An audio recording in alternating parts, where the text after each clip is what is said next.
Warning, the following podcast contains graphic language that Nancy Reagan and Tipper Gore deemed inappropriate in a civilized society. Maybe your kid should be outside playing in the sunshine rather than listening to adult language on a podcast. But hey, I won't tell you how to raise your kids. Religions and governments and hosts of mainstream media opinion shows are better suited for that job, I suppose. It takes a village to wash your brain. Am I right? We're here to talk about the political environment and kind of what it means. Some of us are going to have our own views. These are our private views, while all three of us are contributors to our voice in one way or another. Our views don't necessarily represent our voice as a whole, but we also want to make sure that you're aware that we do have a bias, every person has a bias, and hopefully you'll know that we wear our bias on our sleeves. That way you don't feel like we're trying to deceive you in any way.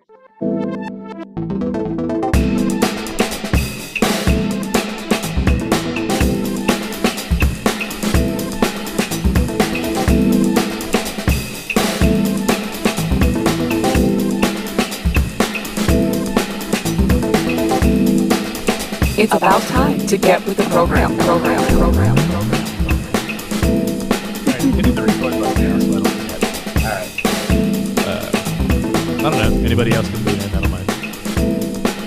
God, I'm not going to be able to do it. Chris, I don't know. Well, fuck. Alright. Whoa! A total of 17 people are following us on YouTube. We got to get those numbers up. Everybody out there, if you hear us, please tell a friend and double it up. As soon as you double it up, we'll start adding even more cool shit like live episodes. Hey, everybody. It's episode 26. With you as always, way up in the north, Chris and... Jessie, way south? Deep south? Deep in the south. That's two hosts. Is there a third? Is there a third? Uh-oh. Maybe there's not a third. Maybe there's not a third. I am here. Oh. Yes, I am here. There he is. Oh my gosh, I had a 6-year-old that's yelling at me because he can't play Spider-Man. Oh. PS4. Sorry, buddy. I know. And he's all in tears, like, oh my gosh, Dad, no, I can't play Spider-Man. And I'm like, my heart is like, oh my gosh, that's a badass game. I kind of feel bad for you, kid. So I'm gonna wait for a convenient pause. We can arrange that. Do your deadly duties. Quite possibly. So, we were discussing what we should possibly talk about this, and of course, the thing on everybody's mind, there's the government shutdown, the border wall, Trump, Pelosi, all of that nonsense. Let me start this off with just a quick question. Okay? Sure. Now, I'm not as into the whole political scene as much as you guys are, just because I had that burnout issue and everything else. But my question is this, is when he had the House and the Senate for 2 years, and he could have got a blank check at any point in those 2 years for this issue that we're having now. Dude. Why is it now a emergency, now a national emergency, now this, now? Why is it an issue now when, you know what I mean? It's one of those things like, when you were a kid, if mom and dad were getting along, you knew you couldn't get away with shenanigans, but if they were fighting with each other kind of a thing, you know what I mean? Dude, okay, so with that's that my question. That makes me want to throw one little thing out. Just came to mind right now. The same question was asked of Obama, why it was that he wasn't pushing the Affordable Care Act until he didn't have control of both houses of Congress. And not having control of both houses, he used that as a blame for his compromise of not actually giving us Medicare for all, which might have been the original idea, and turned it into a for-profit healthcare system that still fucked people over. So at this point, you could say, well, why the hell did Trump not do the thing early on when he had all that control? And we could probably trace it to a bunch of circumstantial situations. But I wonder if it wasn't supposed to be brought up until now, until the House control was gone. What do you think? Me personally, I think it's a smokescreen. I think it's one of those things where we know that legally there are certain things that's going on in his investigation, and the collusion with Russia or the payoff to the porn stars or what have you. And I'm wondering if this is like that big distraction, like he did with signing the Tax Act, which permanently put in those tax cuts for the rich and screwed over the common people. I'm wondering if that's what this is all about. And the Democrats and everyone else, I mean, it's no different than when Obama was in office and then the Republicans took back, I can't remember if it was the House or the Senate. And it didn't matter. Like Obama could have said, okay, well, we're going to give hand jobs to everyone. They've been like, no. Okay, we're going to give everyone $1 billion that's in this room. No.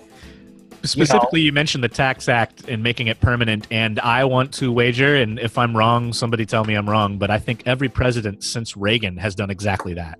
Yeah. Even if they ran on the fact that they weren't going to do it, eventually they did. Obama made permanent the Bush era tax breaks. Bush made permanent the Clinton era rich people tax breaks.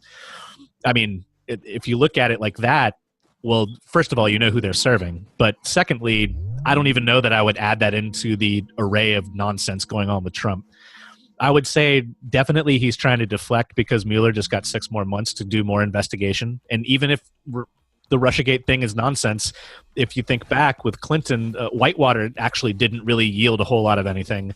And they ended up having to get him on a technicality, which is exactly what they're shooting at Trump for now, which is why they're trying to bust all these people for extracurricular stuff that had nothing to do with what they originally set out to do, which is to prove Russia put Trump in office. Well, and I think that I think both of you guys are right. I think that Jesse's right in the sense that it will be a smokescreen and is a smokescreen, but I don't think it's a premeditated smokescreen. I don't think that Trump knows how to do anything but fly by the seat of his pants. But to your point, Chris, like we have exact evidence of the GOP doing things purposely in order to pretend like they're actually being adults. And look at the budget. The Senate passed a budget just before Christmas as Democrats were flying home, basically getting ready to turn around, come back and vote. Well, the exact same budget went to the House before the changing of the guard, and McConnell and Ryan went backdoor. They talked. That Ryan said, "Look, I won't vote for it. Therefore, it won't pass. It won't get to Trump's desk. It'll give us the appearance of actually doing our jobs." Yeah. And then when the change of the guards happened, the exact same budget was passed by the Democratic House. And what does McConnell do? He refuses to allow it to a vote, showing that he was never serious about it in the first place. So this is all politics. This is all bullshit. I think you're right in that it was never meant to be brought up until now. See, the biggest point that I'm taking from all of this, and this is just me speaking my personal opinion, is this should be a huge alarm bell, red flag, fucking fireworks, orgasm, vinegar stroke face, whatever terminology you want to use, to show that these fucking assholes, and I mean assholes from the presidency down to the representative, these fucking assholes don't give a shit about the common person.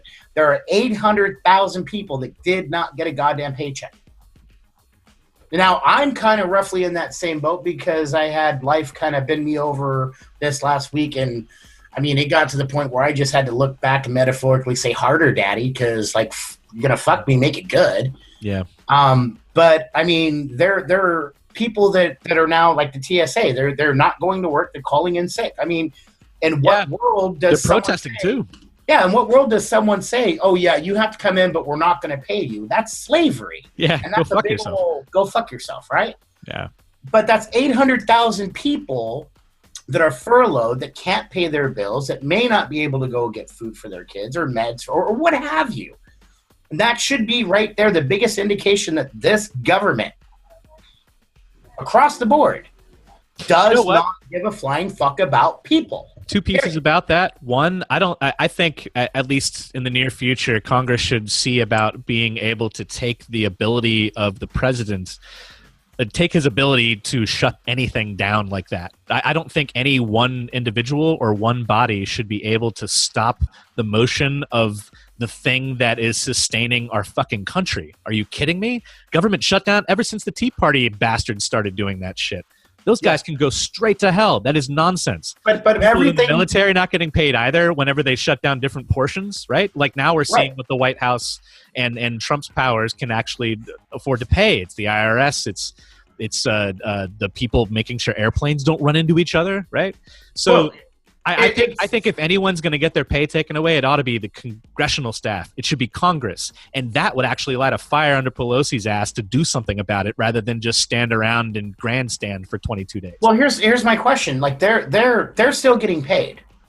I know, that's the fucking problem. The thing that bothers me is, why can't you take their pay and say, guess what? You guys don't want to work? Fuck you. We're going to take your wages, your salary for that portion of time, and we're going to pay our federal employees that money so they can go to work, go to work, go to work, go to work, go to work, go to work, go to work, go to work, go to work, go to work, go to work, go to work, go to work, go to work, go to work, go to work.